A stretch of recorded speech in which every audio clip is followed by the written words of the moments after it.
What happens when laughter walks onto a stage already vibrating with tension? And two legends realize the jokes are no longer harmless. Before we go any further, subscribe to Stage View right now, hit that like button, and drop a comment if you're ready for stories that don't blink when things get uncomfortable. You're going to want to be part of this community before the moment explodes. The lights of the studio glow warmer than usual, almost deceptively soft. The applause sign flashes, the audience rises, clapping on instinct more than excitement. This is the View, familiar, polished, safe. Or at least it's supposed to be. Chris Rock steps out from behind the curtain with that signature half smile, the one that always looks like it knows a secret before anyone else does. The crowd laughs before he even opens his mouth. They always do. It's muscle memory by now. Across the curved table, Whoopi Goldberg watches him enter. Her face doesn't change much, but something in her posture does. She leans back just slightly, fingers laced together, eyes tracking him in a way that isn't hostile, but isn't relaxed either. She's been on this stage long enough to sense when the air shifts. Today, it already has. Chris waves, soaking it in, letting the applause stretch just a second longer than necessary. He lives in that space, the space between laughter and silence. He takes his seat, adjusts the mic, glances around like he's surveying familiar territory that somehow feels new. "Man," he says, chuckling, "y'all clap like you don't know what I'm about to say." Laughter ripples across the audience. Sunny Hostin smiles politely. Joy Behar laughs louder than anyone, leaning forward as if this is exactly the energy she wanted. Whoopi cracks a small grin, but her eyes stay steady. The introductions roll by smoothly. New project. Comedy tour. Cultural moment. Chris answers with practiced ease, weaving humor into every response. He's sharp tonight. Maybe sharper than usual. There's an edge beneath the jokes, like he's not just performing, he's testing the room.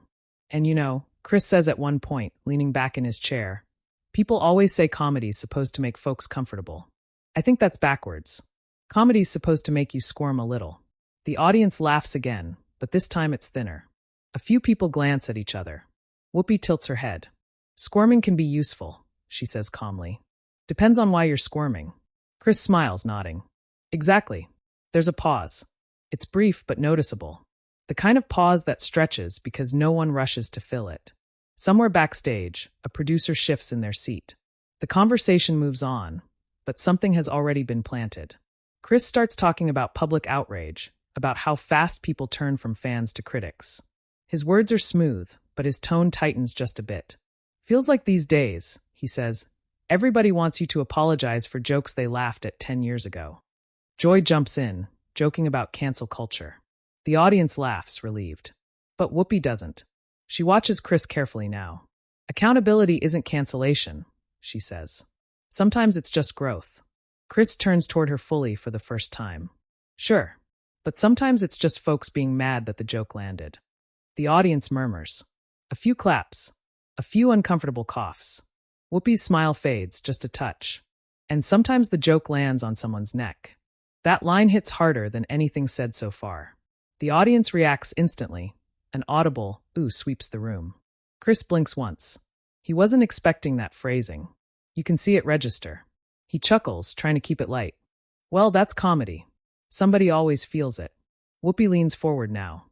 Not everybody gets to walk away from it the same way. The room is quiet.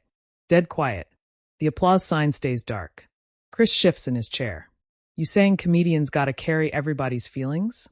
"I'm saying words have weight," Whoopi replies. Her voice isn't raised. That almost makes it heavier, especially when millions are listening. Chris laughs again, but it's sharper, defensive. "Then maybe folks should stop tuning in if they don't like the show." A ripple of nervous laughter moves through the audience, but it doesn't catch. It dies quickly.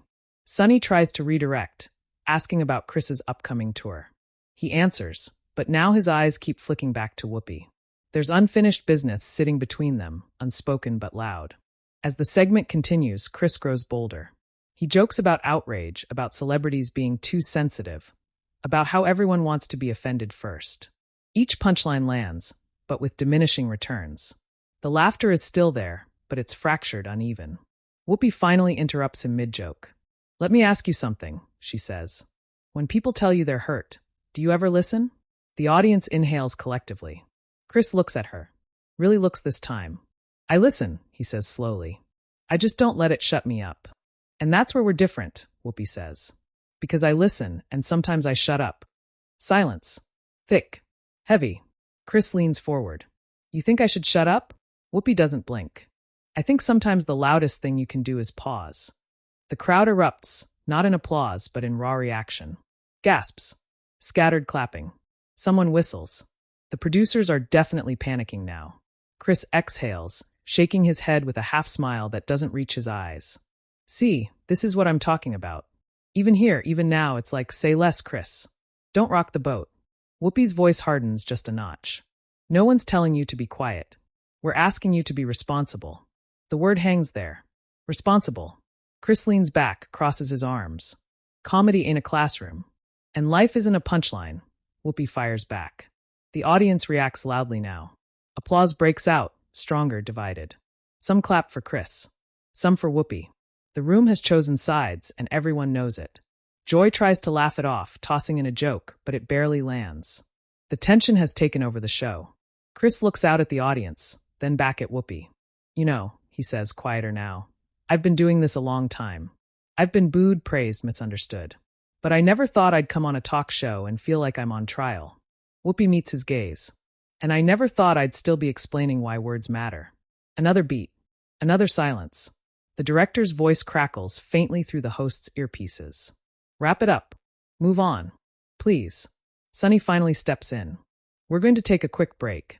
But the moment is already out of control. The audience is buzzing, whispering, reacting in real time. Chris nods, standing as the applause sign flickers on, unsure what it's even asking for now. As the camera pulls back, you can feel it. This wasn't just an interview. It was a collision. And it's not over. Because once the cameras stop rolling, that's when the real fallout begins. The cameras fade to black, but the room doesn't exhale. Not yet. The applause sign blinks off, leaving behind a low, unsettled murmur that crawls across the studio like static. Chris Rock remains standing for a moment longer than necessary, hands resting on the back of his chair, jaw tight. Whoopi Goldberg doesn't move at all. She sits exactly where she is, shoulders squared, eyes forward, as if she knows the storm hasn't passed, it's only paused. A producer's voice cuts through the tension from offstage. 2 minutes. Reset energy, please. The words feel absurd. Reset what? You don't reset something like this. Chris finally sits back down, rolling his shoulders, forcing a breath. He glances sideways at Whoopi, clearly weighing something. A joke, maybe. Or an apology. Or a challenge. Whatever it is, it stays trapped behind his teeth. Whoopi reaches for her mug, takes a slow sip, then sets it down with deliberate calm. Her face gives nothing away, but inside, something is burning. She's been in this business too long to pretend moments like this are accidental.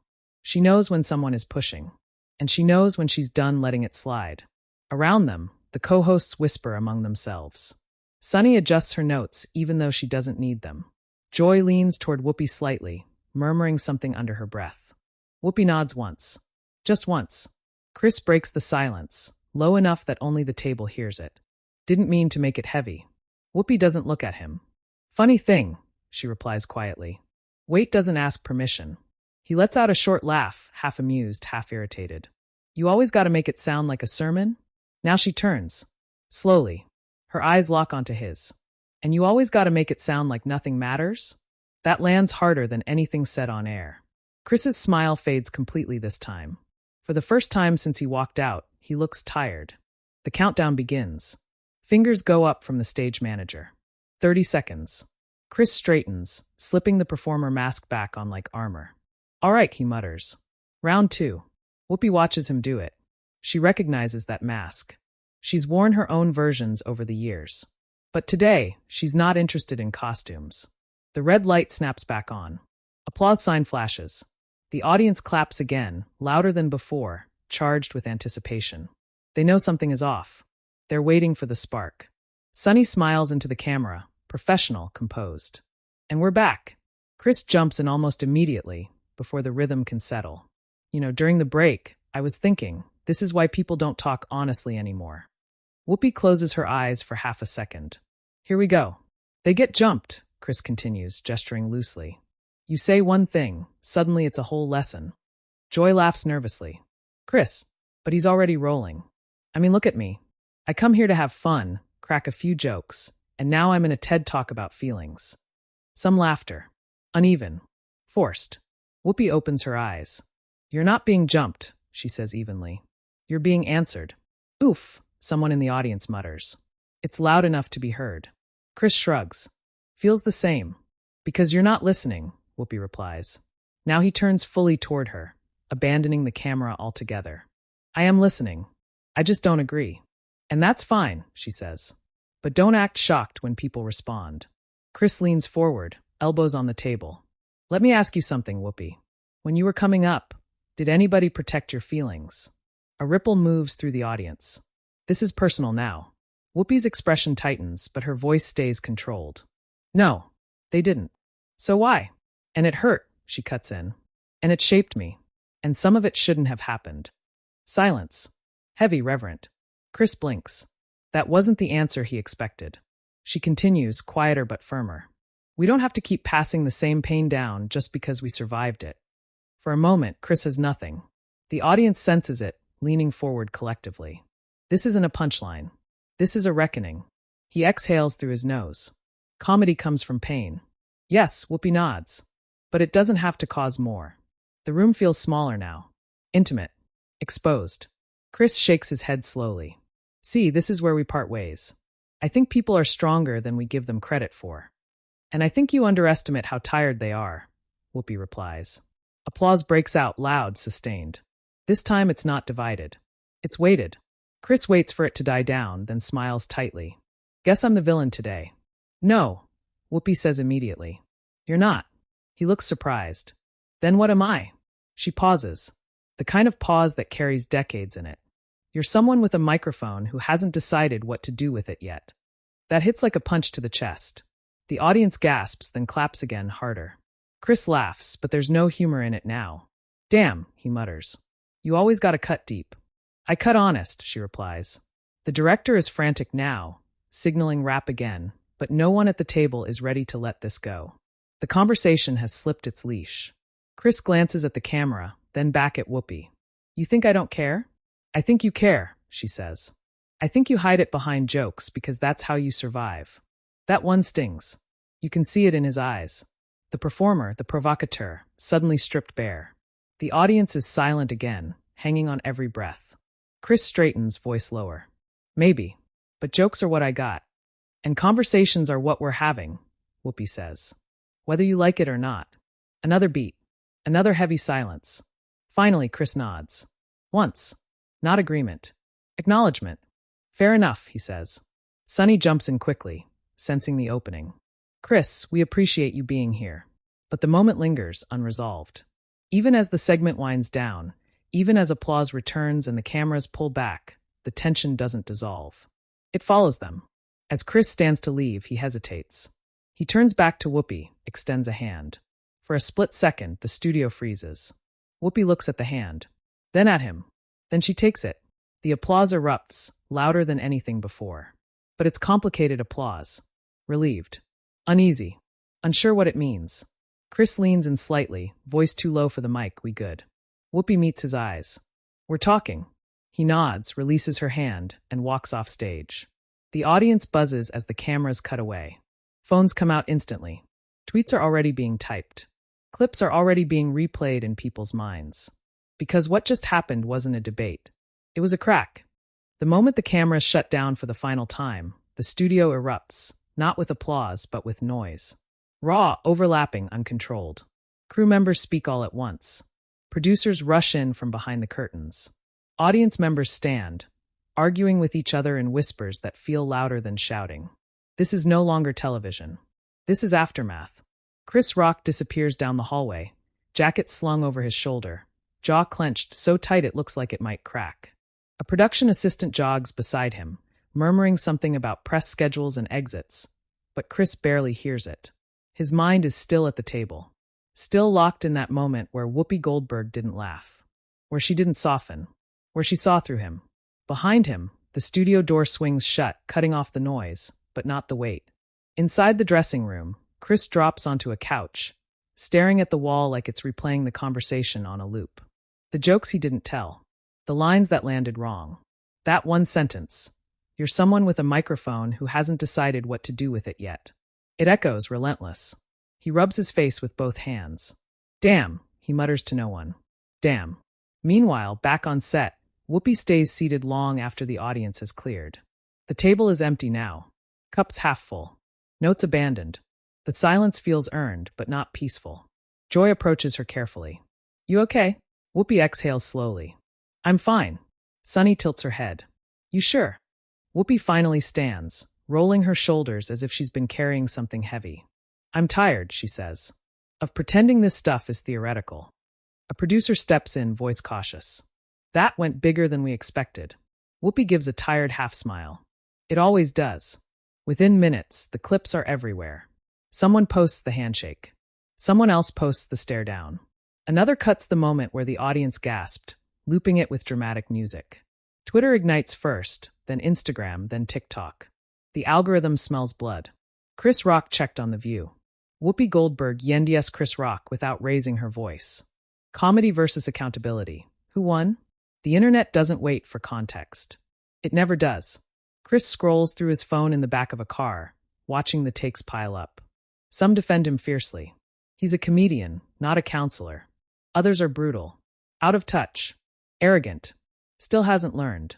He locks the phone, then unlocks it again. He can't help himself. A message pops up from another comedian. You good? Chris types, deletes, then types again. Yeah, just TV. But even he doesn't believe that. Across town, Whoopi sits at home, glasses on, watching the clip play silently on her television. She doesn't need the sound. She remembers every word. Her phone buzzes nonstop. Messages from friends. Activists. Actors. Some thanking her. Some warning her. They're coming for you. She smiles faintly. They always do. A late-night host opens his monologue with it. A podcaster spends an hour dissecting Chris's body language.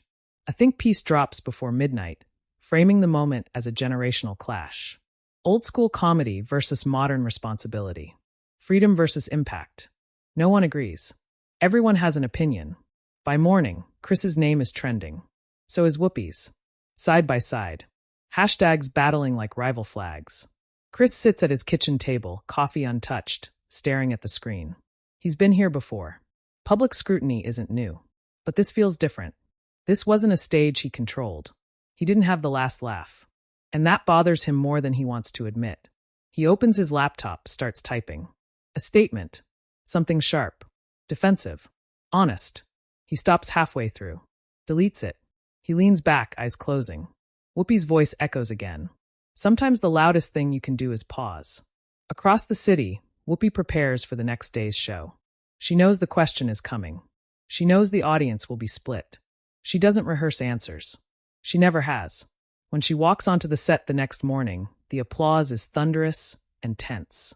People are clapping, but they're also watching her closely, like she might explode or apologize or backtrack. She doesn't. She sits, looks into the camera, and says calmly, "Yesterday sparked a lot of conversation. That's not a bad thing." The room holds its breath. "We don't all have to agree," she continues. "But we do have to listen." The applause is immediate. Strong. Unapologetic. Chris watches that clip later, alone. He doesn't scoff. He doesn't laugh. He nods slowly. That night, he steps onto a comedy club stage unannounced. No cameras. No applause sign. Just a microphone and a crowd that doesn't know what they're about to get. He grips the mic, pauses. "You ever say something," he begins, "and realize it sounded different in your head?" The crowd laughs. Nervously. He keeps going. The jokes are there, but they're different. Sharper. Quieter. Reflective. The crowd leans in, unsure whether to laugh or listen. Back online, the debate rages. Some say Chris folded. Others say he evolved. Some accuse Whoopi of grandstanding. Others call her brave. The truth sits somewhere in between, uncomfortable and unresolved. Because this wasn't about winning. It was about impact. The days that follow don't slow down. They intensify. By the end of the week, the moment has escaped the frame of television entirely. It's no longer that interview. It's a reference point. People bring it up at dinner tables, in group chats, on podcasts recorded in bedrooms with bad lighting and strong opinions. Everyone remembers where they were when they watched it, or where they were when they watched someone else react to it. The audience has taken ownership now. A viral montage circulates. Chris laughing in earlier interviews, cut against Whoopi's steady stare. Another clip isolates the handshake, slowed down, zoomed in, analyzed like a Zapruder film. Comment sections turn into battlegrounds. Some people type in all caps. Others write essays no one asked for. And then come the think pieces with headlines that sound definitive, but prove nothing. This wasn't about comedy. This wasn't about accountability. This was about power. Chris Rock is asked about it everywhere he goes. Backstage at shows. In radio interviews. At charity events where the question is slipped in as casually as a compliment. So, The View. At first, he deflects. Jokes it off. Says it was a good conversation. But the laughs come later now. The pauses come first. One night, after a sold-out show, a fan waits by the stage door. Mid-30s. Nervous. Honest. I didn't agree with everything you said, the fan tells him. But I appreciated that you stayed. Chris looks at him, surprised. Stayed? Yeah, the fan says. You didn't walk out. You didn't shut down. Chris nods slowly. That word again. Stayed. Across the country, Whoopi Goldberg feels the weight settle indifferently. She's not being asked if she's okay. She's being asked if she went too far. At an industry event, someone pulls her aside. Smiles tight. Voice low. You know some people think you embarrassed him. Whoopi doesn't flinch. He wasn't embarrassed, she says. He was challenged. The person blinks, unsure what to do with that distinction. Another host invites her on their show, clearly hoping for sparks. Do you regret how that went? Whoopi answers without hesitation. No. I regret how often we pretend these conversations don't need to happen. The applause in that studio is instant. But online, the reaction fractures again. There's no neat ending. No shared conclusion. And that's what makes it linger. Weeks later, a college sociology class studies the clip. A comedy workshop debates it. A media ethics panel replays it frame by frame. The moment becomes curriculum. Chris watches one of those panels late one night, remote in hand. He doesn't change the channel. He listens. One of the panelists says, "What made this moment powerful wasn't the clash, it was the restraint." Chris smirks. "Restraint," he mutters. "Ain't nobody ever called me that." But something about it sticks. Whoopi, meanwhile, receives a letter. Handwritten. No return address. Just a simple note. I didn't know how to say this out loud. Thank you for saying it anyway. She folds the letter carefully and places it in a drawer where she keeps things that matter. Months pass. The internet moves on as it always does, chasing the next outrage, the next clip, the next villain. But for the people who were in that room, and the millions who watched, it never fully disappears. Because something shifted. Chris Rock releases a new special. People watch closely, waiting for clues. For commentary. For retaliation. It doesn't come. Instead, the jokes are sharper, yes, but also quieter. He lingers longer between punchlines. Lets the silence breathe. Critics notice. Some praise the evolution. Others accuse him of selling out. Chris reads a few reviews, then closes the laptop. At the end of the special, he looks straight into the camera and says, "Comedy is a conversation. Sometimes you talk. Sometimes you listen. Sometimes you realize you've been doing too much of one." No names are mentioned. None are needed. Whoopi watches the special when it drops. Alone. She smiles once. Just once. Later that week, the two cross paths backstage at an awards show. No cameras this time. No audience. Just a narrow hallway and years of shared industry air. Chris sees her first. Hesitates. Then nods. Whoopi nods back. "That was a good set," she says. "Thanks," he replies. "You gave me a lot to think about." She studies him for a moment. "That's all I ever wanted." They don't hug. They don't linger. They walk in opposite directions. And somehow that feels right. Because not every confrontation needs reconciliation wrapped in a bow. Some moments exist to leave a mark, not a resolution. The audience keeps arguing. They probably always will. Who was right? Who was wrong? Was it comedy? Was it accountability? Was it ego? Was it growth? Maybe it was all of it. Maybe the real story wasn't the clash, but the courage to stay in the discomfort when walking away would have been easier. And now it's your turn. What did you see in that moment? Who do you think carried the weight, and who learned from it? Drop your thoughts in the comments below. Let's talk about it, really talk about it. And if you want more cinematic, intense, behind-the-moment stories like this, subscribe to Stage View right now. Because some moments aren't meant to be forgotten. They're meant to be felt.